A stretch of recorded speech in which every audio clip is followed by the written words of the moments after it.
বিচার ও সংস্কার ছাড়া নির্বাচন হলে ফিরবে পুরনো সমস্যা। সিএনএ টিভিকে দেয়া সাক্ষাৎকারে বললেন প্রধান উপদেষ্টা। আগামী সপ্তাহে নির্বাচনের রোডম্যাপ ঘোষণা জানালেন ইসি সচিব। থাকবে নির্বাচন নিয়ে প্রয়োজনীয় দিক নির্দেশনাও। আগামী সপ্তাহে আপনাদেরকে আমাদের নির্বাচনের রোডম্যাপটা দিতে পারবো। ধানমন্ডির ৩২ নম্বরে রাতভর ছাত্র জনতার অবস্থান। আওয়ামী লীগ সমর্থক আটক ৩, নাশকতা রোধে বাড়তি নিরাপত্তা। চাঁদার জন্য রাঙ্গামাটি প্রযুক্তি বিশ্ববিদ্যালয়ে পাহাড়ি সন্ত্রাসীদের হানা। জিম্মি করা হয় ঠিকাদারদের। আতঙ্কে শিক্ষক শিক্ষার্থীরা। আমরা ক্যাম্পাসে কিন্তু ৫টার পরে থাকি না। এটা ঘটার পরে ব্যবস্থা নেওয়ার আগে আমাদের দাবি থাকবে এটা যেন প্রতিরোধ করা সম্ভব হয়, যেন কোনোভাবে এটা যেন পরবর্তীতে না ঘটে। সংযোগ সড়কের অভাবে কাজে আসছে না মাদারীপুরে কুমার নদের উপর নির্মিত সেতু। কৃষিপণ্য পরিবহন ও যাতায়াতের চরম দুর্ভোগ। খাগড়াছড়ি পৌরসভার বর্জ্য ফেলা হয় উন্মুক্ত জায়গায়। মিশছে পাহাড়ি ছড়ার পানিতে। দিন দিন বাড়ছে পরিবেশ দূষণ ও স্বাস্থ্য ঝুঁকি। এবং গাজায় থামছে না ইসরায়েলি বর্বরতা। হামলায় প্রাণ গেল আরো ৫৪ ফিলিস্তিনির। সীমান্তে ফের ত্রাণে ট্রাক ঢুকতে বাধা। দেখছিলেন সংবাদ শিরোনাম, সঙ্গে আছি আমি ইশরাত জাহান মনি। এবার বিস্তারিত। বিচার ও সংস্কার ছাড়া নির্বাচন হলে ফিরবে পুরনো সমস্যা। বুধবার সিঙ্গাপুরের সংবাদ মাধ্যম চ্যানেল নিউজ এশিয়া সিএনএ-কে দেয়া এক সাক্ষাৎকারে অন্তর্বর্তী সরকারের প্রধান উপদেষ্টা ডক্টর মোহাম্মদ ইউনূস এ কথা বলেন। ভারতে পালিয়ে যাওয়া সাবেক প্রধানমন্ত্রী শেখ হাসিনার বিরুদ্ধে বিচার কাজ অব্যাহত থাকবে বলেও মন্তব্য তার। এছাড়া পাকিস্তান, চীন সহ ভারতের সঙ্গেও বাণিজ্যিক সম্পর্ক আরও জোরদারের কথা জানান তিনি। নীরব দাসের রিপোর্ট। রাষ্ট্র কাঠামোতে প্রয়োজনীয় সংস্কারের লক্ষ্যে কাজ করছে অন্তর্বর্তী সরকার। সাধারণ মানুষের ভোটের অধিকার ফিরিয়ে দিতে ২০২৫ সালের ফেব্রুয়ারিতে স্বচ্ছ ও নিরপেক্ষ নির্বাচন আয়োজনে নিচ্ছেন সব ধরনের পদক্ষেপ। বুধবার সিঙ্গাপুরের সংবাদ মাধ্যম চ্যানেল নিউজ এশিয়া সিএনএ-কে দেয়া বিশেষ সাক্ষাৎকারে অন্তর্বর্তী সরকারের প্রধান উপদেষ্টা ডক্টর মোহাম্মদ ইউনূস বলেন, গ্রহণযোগ্য, বৈধ ও উপভোগ্য নির্বাচন নিশ্চিত করা এ সরকারের দায়িত্ব। সংস্কার নিয়ে অন্তর্বর্তী সরকার নিজেদের নির্ধারিত লক্ষ্যের কাছাকাছি হলেও বিভিন্ন প্রতিবন্ধকতায় এগোচ্ছে না। তার মতে রাজনৈতিক ও নির্বাচন খাতে আরও সংস্কার প্রয়োজন। বলেন, বিচার ও সংস্কার ছাড়া নির্বাচন হলে ফিরবে পুরনো সমস্যা। গণ অভ্যুত্থানের সময় আমরা জনগণের স্বার্থে কিছু প্রতিশ্রুতি তুলে ধরেছিলাম। সংস্কার, ন্যায় বিচার ও নির্বাচন, এই তিনটি বিষয় আমরা নিশ্চিত করতে চাই। নির্বাচন হলে সংস্কার ও ন্যায় বিচারের প্রয়োজন নেই, কারণ সবকিছু নির্বাচিত সরকারের হাতে চলে যাবে। আর এই দুইটি জিনিস বাস্তবায়িত না হলে সব আগের জায়গায় ফিরে যাবে। ছাত্র জনতার গণ অভ্যুত্থানের মুখে ভারত পালিয়ে যায় সাবেক প্রধানমন্ত্রী শেখ হাসিনা। সেই প্রসঙ্গেও কথা বলেন প্রধান উপদেষ্টা। মালয়েশিয়ায় রাষ্ট্রীয় সফরকালে ভারতের প্রধানমন্ত্রী নরেন্দ্র মোদীর সঙ্গে শেখ হাসিনার বিচার কার্যক্রম নিয়েও আলোচনার কথা তুলে ধরেন তিনি। আইন শেখ হাসিনার ভাগ্য নির্ধারণ করবে, তাকে কোনোভাবেই বাংলাদেশে সহিংসতা তৈরির সুযোগ দেয়া হবে না। ভারতে বসে তিনি সামাজিক যোগাযোগ মাধ্যমে সহিংসতা তৈরির চেষ্টা করতে না পারেন, প্রধানমন্ত্রী মোদীকে সেই আহ্বান জানিয়েছি। তবে সামাজিক মাধ্যমে ভারত সরকারের নিয়ন্ত্রণ নেই বলে জানিয়েছেন মোদী। সাক্ষাৎকারে বাংলাদেশ ও ভারতের মধ্যকার সম্পর্কের বিষয়েও সিএনএ জবাবে প্রধান উপদেষ্টা জানান, প্রতিবেশী ভারতের সঙ্গে সম্পর্ক উন্নয়ন চায় অন্তর্বর্তী সরকার। পাকিস্তান ও চীনের পাশাপাশি ভারতের সঙ্গেও বাণিজ্যিক সম্পর্ক আরো জোরদারের আশাবাদী তিনি। সেই সঙ্গে নেপাল, ভুটান ও ভারতের 7 সিস্টার্সকে একটি ইকোনমিক জোনের আওতায় নিয়ে আসার প্রত্যাশাও জানান প্রফেসর ডক্টর মোহাম্মদ ইউনূস। নীরব দাস, নিউজ ডেস্ক, দেশ টিভি। যারা নির্বাচন নিয়ে বিভিন্ন দাবি তুলছেন তারা মাঠের বক্তব্য দিচ্ছেন বলে মন্তব্য করেছেন বিএনপির স্থায়ী কমিটির সদস্য সালাউদ্দিন আহমদ। জানান, ফেব্রুয়ারিতেই হবে জাতীয় নির্বাচন। যারা নির্বাচনকে বয়কট করতে চায় তারা জাতীয় রাজনীতি থেকে মাইনাস হয়ে যাবেন বলেও মন্তব্য করেন তিনি। নির্বাচনের সুষ্ঠু পরিবেশ নিশ্চিতে অবৈধ অস্ত্র উদ্ধারে অভিযান পরিচালনার আহ্বানও জানান সালাউদ্দিন আহমদ। আরো জানাচ্ছেন সাইফুল রিপন। বৃহস্পতিবার দুপুরে গুলশানের নিজ বাসভবনে সমসাময়িক বিভিন্ন ইস্যুতে সাংবাদিকদের সঙ্গে কথা বলেন বিএনপির স্থায়ী কমিটির সদস্য সালাউদ্দিন আহমদ। কিভাবে আগামী জাতীয় সংসদ নির্বাচনটা শান্তিপূর্ণভাবে, সুষ্ঠুভাবে অনুষ্ঠান করা যায়, এই ক্ষেত্রে নির্বাচন কমিশনের ভূমিকাটা আসলে মুখ্য। বলেন, নির্বাচনকে যারা অনিশ্চিত করতে চায় তাদের মুখোশ জাতির সামনে উন্মোচন হয়েছে। আগামী জাতীয় সংসদ নির্বাচন ফেব্রুয়ারিতেই হবে। যারা বিভিন্ন মাঠের বক্তব্য দিচ্ছে যে এই সমস্ত দাবি পূরণ না হলে, ওই সমস্ত দাবি পূরণ না হলে, সংস্কার পূর্ণাঙ্গ না হলে, বিচার পূর্ণাঙ্গ না হলে নির্বাচন হবে না, এগুলো মাঠের বক্তব্য। আমি নির্বাচন নিয়ে কোনো সংশয় সংখ্যা দেখি না। যারা আগামী নির্বাচনকে বয়কট করার চেষ্টা করবে ডাইরেক্টলি অর ইনডাইরেক্টলি, তারা জাতীয় রাজনীতি থেকে মাইনাস হয়ে যাবে। সুষ্ঠু নির্বাচন অনুষ্ঠানে অন্তর্বর্তী সরকার রাজনৈতিক দলগুলোর সঙ্গে আলোচনা করতে পারে বলেও মন্তব্য করেন তিনি।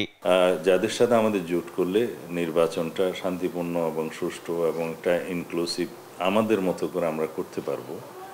এই ইনক্লুসিভ সেটা নয়, আমরা গণতান্ত্রিক শক্তিসমূহের মধ্যে একটা ঐক্য বজায় রাখতে চাই, জাতীয় ঐক্য সৃষ্টি যেটা হয়েছে সেটাকে ধরে রাখতে চাই। সেই লক্ষ্যে যদি আমাদের জোটে আরও কোনো রাজনৈতিক দল অন্তর্ভুক্ত হয়, সেই চেষ্টা আলাপ আলোচনা আমাদের আছে, তবে সেটা এখনো পর্যন্ত আমরা চূড়ান্ত করিনি। পতিত ফ্যাসিস্টরা নির্বাচনকে কেন্দ্র করে যাতে বিশৃঙ্খলা সৃষ্টি করতে না পারে তা নিশ্চিতে কার্যকর যৌথ অভিযান দাবি করেন বিএনপির অন্যতম এই নীতি নির্ধারক। যাদের হাতে অবৈধ অস্ত্র আছে প্রচুর পরিমাণে, এটা আমরা দেখেছি, জাতি দেখেছে, এগুলো উদ্ধারের বিষয়ে একটা খুব কড়াকড়ি অভিযান চালানো প্রয়োজন। এই অবৈধ অস্ত্র যদি মাঠে থেকে যায় তাহলে নির্বাচনের সময় একটা বিশৃঙ্খল পরিস্থিতি সৃষ্টির পায় তারা পতিত ফ্যাসিস্ট শক্তি করতে পারে, এটা একদম উড়িয়ে দেওয়া যায় না। রাজনৈতিক দলগুলোর কোনো বিষয়ে সংশয় থাকলে তা অন্তর্বর্তী সরকার দূর করবে বলেও প্রত্যাশার কথা জানান সালাউদ্দিন আহমদ। যাদের মধ্যে সংশয় আছে যে নির্বাচন অনুষ্ঠানের আগে কি কি বিষয়ে তারা দেখতে চায়, সেই বিষয়গুলোর জবাব তো অবশ্যই সরকারের কাছে থাকবে। সাইফুল রিপন, দেশ টিভি, ঢাকা। ত্রয়োদশ জাতীয় সংসদ নির্বাচনের রোডম্যাপ আগামী সপ্তাহে প্রকাশ করবে নির্বাচন কমিশন। রোডম্যাপে নির্বাচন নিয়ে বিস্তারিত দিক নির্দেশনা থাকবে বলে জানিয়েছেন ইসির সিনিয়র সচিব আক্তার আহমেদ। এছাড়াও সাংবাদিকদের সঙ্গে একটি বৈঠক করবে ইসি, যাতে নির্বাচনের প্রস্তুতি সম্পর্কে সুস্পষ্ট ধারণা দেওয়া হবে। শিউলি রায় রিপোর্ট, জানাচ্ছেন এনআই নাহিদ। বৃহস্পতিবার দুপুরে রাজধানী আগারগাঁওয়ের নির্বাচন ভবনে প্রেস ব্রিফিং করেন সিনিয়র সচিব আখতার আহমেদ।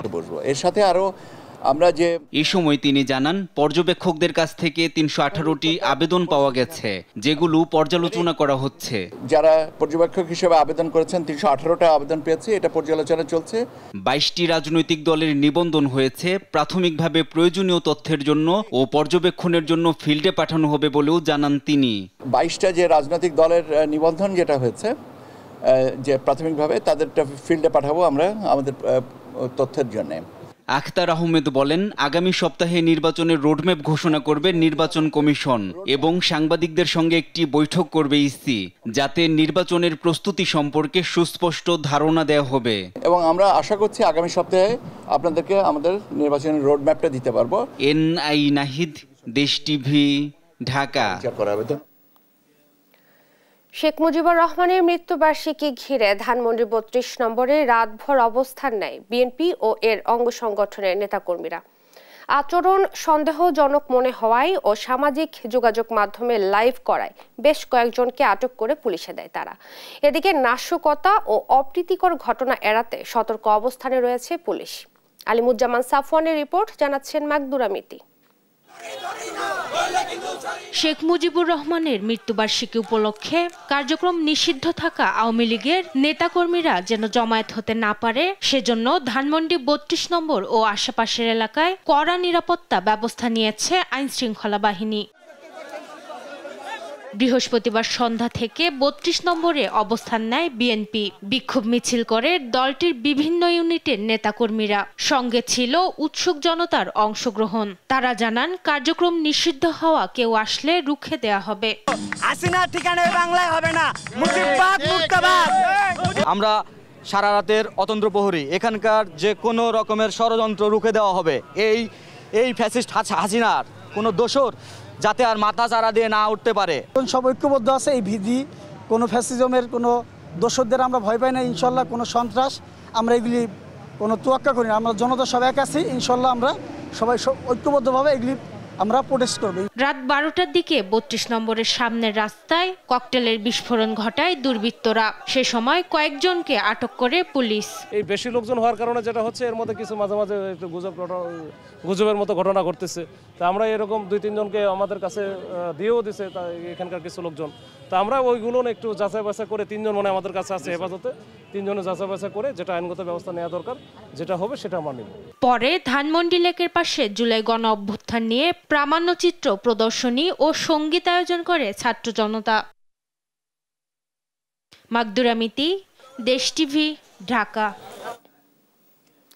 জাতীয় ঐক্যের প্রতীক গণতন্ত্র রক্ষায় আপোষহীন নেত্রী বিএনপি চেয়ারপারসন ও সাবেক প্রধানমন্ত্রী খালেদা জিয়ার 81তম জন্মদিন আজ। স্বৈরাচার এরশাদ ও ফ্যাসিস্ট শেখ হাসিনার রক্তচক্ষুকে ভয় না পাওয়া দেশের প্রথম নারী প্রধানমন্ত্রী খালেদা জিয়া বার্ধক্য ও অসুস্থতাকে উপেক্ষা করে এখনো লড়ে যাচ্ছেন গণতন্ত্র প্রতিষ্ঠার আন্দোলনে। ফ্যাসিস্ট সরকারের পতনের পর দেশে জাতীয় ঐক্য ধরে রেখে গণতন্ত্রের মুক্তির আহ্বান জানিয়ে যাচ্ছেন তিনি। নিয়াজ মোর্শেদের রিপোর্ট। এরশাদের স্বৈরাচারী শাসন, জুলুম, অত্যাচার আর লোভ, আর শেখ হাসিনার 15.5 বছরের ফ্যাসিবাদী শাসন। এখানেও জেল, জুলুম আর 2 সন্তানের উপরে অমানসিক অত্যাচার, দীর্ঘদিন পরিবার থেকে বিচ্ছিন্নতা, অসুস্থ হয়েও বিদেশে চিকিৎসার সুযোগ না পাওয়া, তবুও কোনো আপোষ নয় গণতন্ত্রের স্বার্থে। গণতন্ত্রের রক্ষা আর দেশের জনগণের ভোটাধিকার ফিরিয়ে দিতে এক লৌহ মানবের নাম খালেদা জিয়া।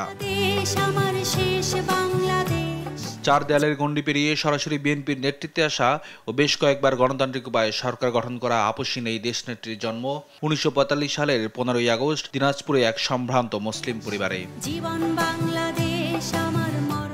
স্বামী রাষ্ট্রপ্রধান হলেও কখনো রাজনৈতিক পরিচয় বহন করেনি গণতন্ত্রকামী তৎকালীন রাষ্ট্রপতি জিয়াউর রহমানের সহধর্মিণী বেগম খালেদা জিয়া। 1981 সালে বিপদগামী সেনা সদস্যদের অভ্যুত্থানে জিয়াউর রহমান শহীদ হওয়ার পরে নেতৃত্বশূন্য বিএনপিকে গোছাতে নেমে পড়েন তিনি।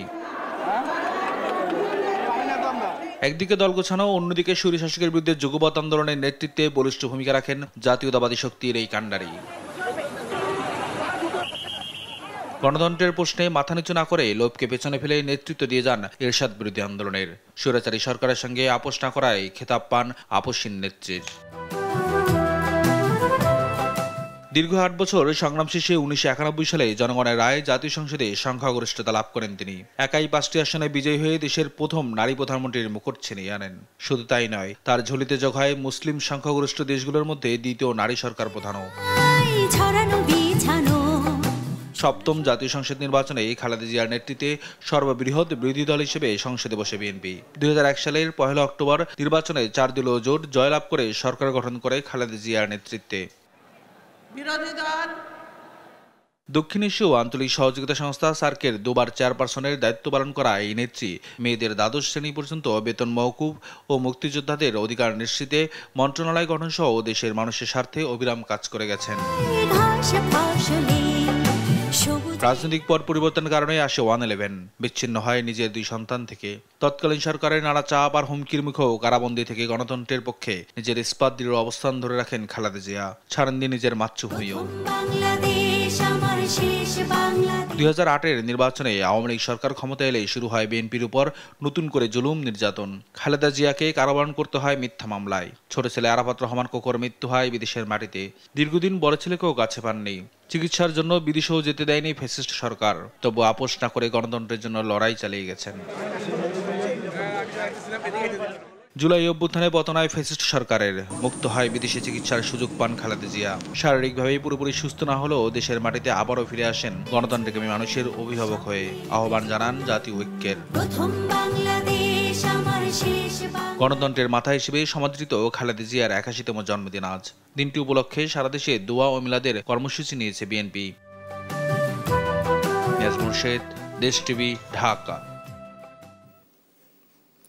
জয় বাংলা ব্রিগেডের জুম মিটিংয়ে অংশ নিয়ে অন্তর্বর্তীকালীন সরকারকে উৎখাত ও রাষ্ট্রবিরোধী কর্মকাণ্ডে অংশ নেওয়ার অভিযোগে করা মামলায় সাবেক প্রধানমন্ত্রী শেখ হাসিনা সহ 286 জনের বিরুদ্ধে চার্জশিট দিয়েছে সিআইডি।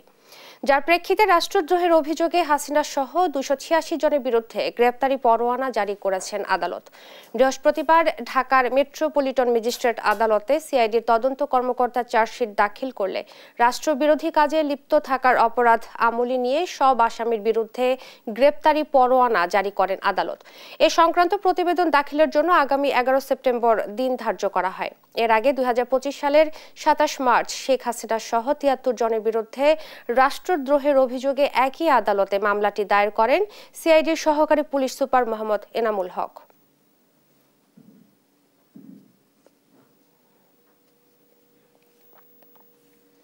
পাহাড়ি সশস্ত্র সংগঠনের চাঁদাবাজির হাত থেকে রেহাই মিলছে না রাঙ্গামাটির একমাত্র রাঙ্গামাটি বিজ্ঞান ও প্রযুক্তি বিশ্ববিদ্যালয়ের। চাঁদা না দিলে আগ্নেয়াস্ত্র মহড়া দিয়ে আতঙ্ক ছড়িয়ে জিম্মি করে প্রতিষ্ঠানের ঠিকাদারদের। এ নিয়ে অনেকটাই আতঙ্কে বিশ্ববিদ্যালয়ের শিক্ষার্থীরাও। এমন ঘটনায় নির্বিকার আইন শৃঙ্খলা বাহিনী। ইশাত সোহেলের ছবিতে অনুসন্ধান করেছেন শাহাদাত নিশাত। 26 জুন 11:15 রাঙ্গামাটি বিজ্ঞান ও প্রযুক্তি বিশ্ববিদ্যালয়ের সিসিটিভি ফুটেজে দেখা যায় 7 ব্যক্তি ক্যাম্পাসে ঢুকছেন। তাদের 4 জনের হাতে আগ্নেয়াস্ত্র। অস্ত্রধারীদের দেখে ক্যাম্পাসের প্রবেশ গেটে বসে থাকা নিরাপত্তা প্রহরী আটকে ওঠেন। এ সময় অস্ত্রধারীরা নিরাপত্তা প্রহরীর কক্ষে ঢুকেন। 4 মিনিটের ভিডিওটির শেষ দিকে দেখা যায় হুমকি ধামকি দিয়ে ওই 7 জন আবার বেরিয়ে যান। কেন এই সন্ত্রাসী বাহিনী বিশ্ববিদ্যালয়ে ঢুকলো? অনুসন্ধানে জানা যায় রাঙ্গামাটি বিজ্ঞান ও প্রযুক্তি বিশ্ববিদ্যালয়ের নির্মাণাধীন প্রকল্পের আওতায় বিশ্ববিদ্যালয়টির 3 তলা একাডেমিক ভবন ও প্রশাসনিক ভবনের নির্মাণ কাজ চলছে, যেখানে 2 ভবনের নির্মাণ ব্যয় আনুমানিক প্রায় 26 কোটি টাকা। সে প্রকল্পে নজর পড়ে স্থানীয় সন্ত্রাসীদের। ঘটনার দিন অস্ত্রধারীরা ভবন তৈরির কনস্ট্রাকশন কাজের সিকিউরিটি গার্ডের মোবাইল ফোন জব্দ করে এবং লেবারদেরকে কাজ বাদ দিয়ে বাড়ি চলে যেতে বলেন। চাঁদা না দিলে কাজ করতে দেবেন না বলে জানান অস্ত্রধারীরা। আর যদি কথা অমান্য করে কাজ করা হয় তবে পরের বার এসে সবাইকে মেরে ফেলার হুমকি প্রদান করে। রাঙ্গামাটি বিজ্ঞান ও প্রযুক্তি বিশ্ববিদ্যালয়ের এই সেই জায়গা যেখানে অস্ত্র নিয়ে মহড়া দেয়া হয় চাঁদার দাবিতে, বন্ধ করে দেয়া হয় ভবন নির্মাণের কাজ। গোয়েন্দা তথ্যে উঠে আসে জেএসএস মূল সশস্ত্র গ্রুপকেই 1 কোটি টাকা চাঁদা দিতে হবে এমন দাবিতে একটি নাম্বার থেকে কয়েকবার ফোন করে বিশ্ববিদ্যালয় ভবন নির্মাণ ঠিকাদারকে। ঠিকাদারের অভিযোগ, কাজ শুরু হওয়ার পর থেকেই বারবার পাহাড়ি শান্তি বাহিনী পরিচয়ে চাঁদার দাবিতে হুমকি আসতে থাকে। সশস্ত্র সংগঠনটি 4 বার ক্যাম্পাসে ঢুকে কাজ বন্ধের হুমকি দিয়েছে। ওরা প্রায় 1 কোটির মতো পেয়েছিল, তো ওই টাকা তো দেওয়া সম্ভব না, ওই টাকা দিয়ে তো আর কাজ করা সম্ভব না। পরিচয় দেয় না, ওরা পাহাড়ি গ্রুপ শান্তি বাহিনী যা এটা বলে। এতে বিক্ষুব্ধ বিশ্ববিদ্যালয়টির শিক্ষার্থীরা জানান এর আগেও দুর্বৃত্তরা অস্ত্র নিয়ে মহড়া দিয়েছে চাঁদার দাবিতে। পাহাড়ের অবস্থান সারা দেশের মানুষই একটা ওপেন সিক্রেট যে এখানে চাঁদাবাজির বিষয়টা, সেই চাঁদাবাজিকে কেন্দ্র করেই সেখানে একটা মহড়া ছিল এবং আমরা ক্যাম্পাসে কিন্তু 5টার পরে থাকি না। এটা ঘটার পরে ব্যবস্থা নেওয়ার আগে আমাদের দাবি থাকবে এটা যেন প্রতিরোধ করা সম্ভব হয়, যেন কোনোভাবে এটা যেন পরবর্তীতে না ঘটে। এই ঘটনার পর থেকে বিশ্ববিদ্যালয়টির ক্যাম্পাসে বিকেল 5টার পর ঢুকতেও ভয় পান শিক্ষার্থীরা। আমাদের জোরালো নিরাপত্তার জন্য সেনাবাহিনী এবং সেনা ক্যাম্প আমাদের খুবই জরুরি। তাদের নিচেদেরকে কখনো চায় না যে তারা তাদের উপরে উঠুক, শাসক শ্রেণীর উপরে উঠুক। উপরে উঠলে তো তারা শোষণ করতে পারবে না। ওই জায়গাটা থেকে চাইছে তাদের বিষয়গুলো, তাদের কার্যক্রমগুলো যাতে সহজভাবে চালিয়ে যেতে পারে, যাতে এই এলাকার ডেভেলপমেন্টটা না হয়। এই পরিস্থিতিতে বিশ্ববিদ্যালয়টির উপাচার্য ক্যাম্পাসে পুলিশ ফাঁড়ির স্থাপনের দাবি জানান। একই সাথে পাহাড়ি সন্ত্রাসীদের কাছে নিজেদের অসহায়ত্বের কথাও তুলে ধরেন। এগুলো তো সন্দেহের কিছু না, এখানে যারা আসে এখানকার যে সমস্ত গ্রুপ আছে সে সমস্ত গ্রুপগুলোই তো আসে। একটা পুলিশ ফাঁড়ির কথা চলছে, ফান্ডিং নিয়ে আমাদের একটু অসুবিধা আছে, তো ওনারা আশ্বস্ত করেছে আমাদেরকে যে আশা করছি এরকম ঘটনা হয়তো আর ঘটবে না। এদিকে ঘটনার 1 মাস পেরিয়ে গেলেও দুর্বৃত্তদের শনাক্ত করতে পারেনি আইন শৃঙ্খলা বাহিনী। রাঙ্গামাটির police super SM Farhad Hossain দেশ টিভিকে জানান, সিসিটিভি ফুটেজ বিশ্লেষণ করে দুর্বৃত্তদের শনাক্ত ও গ্রেফতারের কাজ চলছে। এর রেজুলেশনটা অত্যন্ত দুর্বল, যা দিয়ে মানুষের মুখোশ ছবি বের করা অত্যন্ত কঠিন।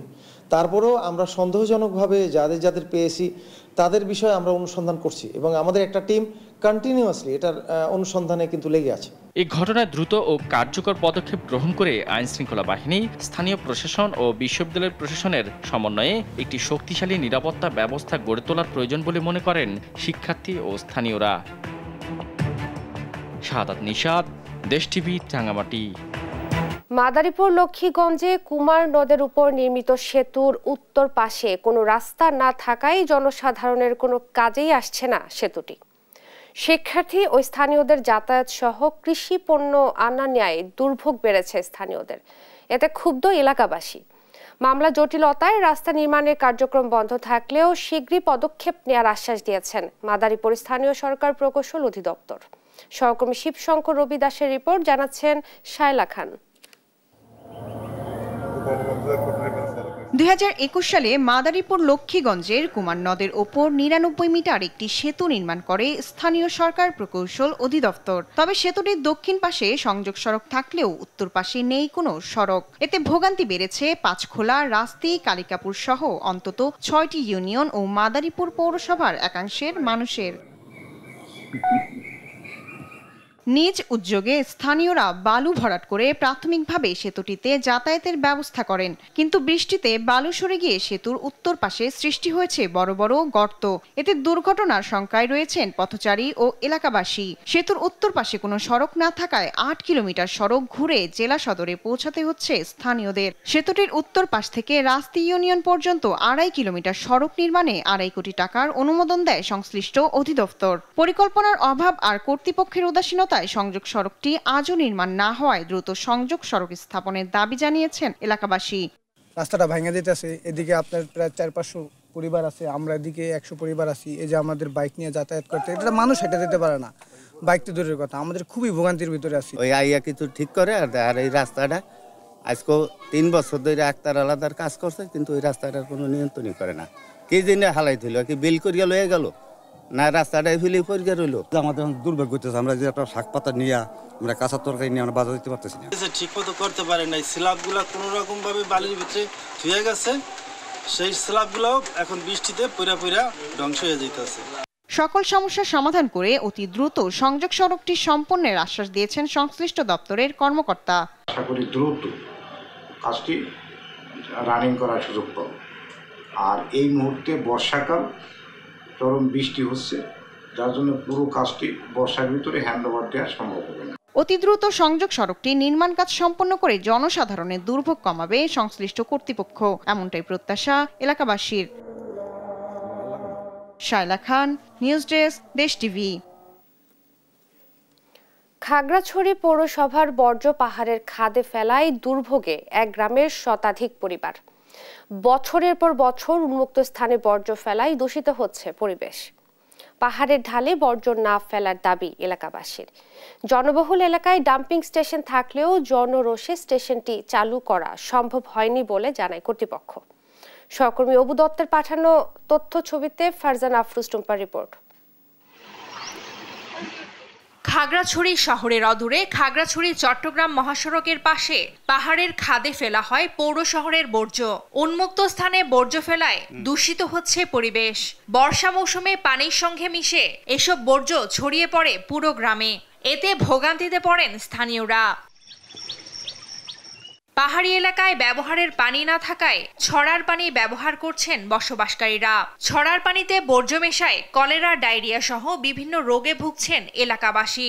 আমাদের এখানে টিউবওয়েল নাই, ছড়ার পানি কুয়া খুঁড়ে খেতে হয়, অপরিষ্কার হয়, গোসল করতে একটু অসুবিধা হয়, গোসল করতে নানা রকম রোগ জীবাণু হয়। আমাদের তো কুয়ো বানিয়ে কুয়োর জল খেতে হয়, এখন কষ্ট করে ওই অনেক দূর থেকে আমাদের টিউবওয়েলের পানি নিয়ে আসতে হয়, এর জন্য অনেক সমস্যা হয় ময়লার কারণে। আবর্জনাগুলো অন্যদিকে সরিয়ে নেওয়া হোক, এটাই আমাদের দাবি। তাই নির্ধারিত স্থানে বর্জ্য ফেলার দাবি জানিয়েছেন স্থানীয় সহ সচেতন মহল। বর্ষাকালে পাহাড়ি ঢলের কারণে ময়লাগুলো পাহাড়ের মধ্যে দিয়ে আসে আর কি, আমাদের এই বাঙালঘাটি ছড়ায় আসে, তো এখানকার মানুষজনের অবশ্যই অনেক ক্ষয়ক্ষতি হয়। উপযুক্ত স্থানের অভাবকে দায়ী করছে কর্তৃপক্ষ। অপরদিকে ডাম্পিং স্টেশন থাকলেও তা জনবসতি এলাকা হওয়ায় ব্যবহারের অনুপযোগী বলে জানান এই কর্মকর্তা। খুবই দুঃখজনক যে সেটি একটি জনবহুল এলাকায় তৈরি করা হয়েছে। এলাকাবাসীর প্রতিরোধের মুখে আমরা সেই ডাম্পিং স্টেশনটি কার্যকর করতে পারছি না। কি করলে সেই ময়লাটা গড়িয়ে ছড়া পর্যন্ত যাবে না এবং কিভাবে এই গ্রামটিকে আমরা রক্ষা করতে পারি, এটি নিয়ে আমরা আমাদের ইঞ্জিনিয়ারিং সেকশনকে বলেছি যে তারা যেন খুব দ্রুত একটি ওয়ে আউট করে দেয়। প্রাকৃতিক দূষণ রোধ ও গ্রামবাসীর স্বাস্থ্য সুরক্ষায় বর্জ্য ব্যবস্থাপনায় দ্রুত কার্যকর ব্যবস্থা দেখতে চান খাগড়াছড়িবাসী। ফারজানা আফরোজ টুম্পা, নিউজ ডেস্ক, দেশ টিভি।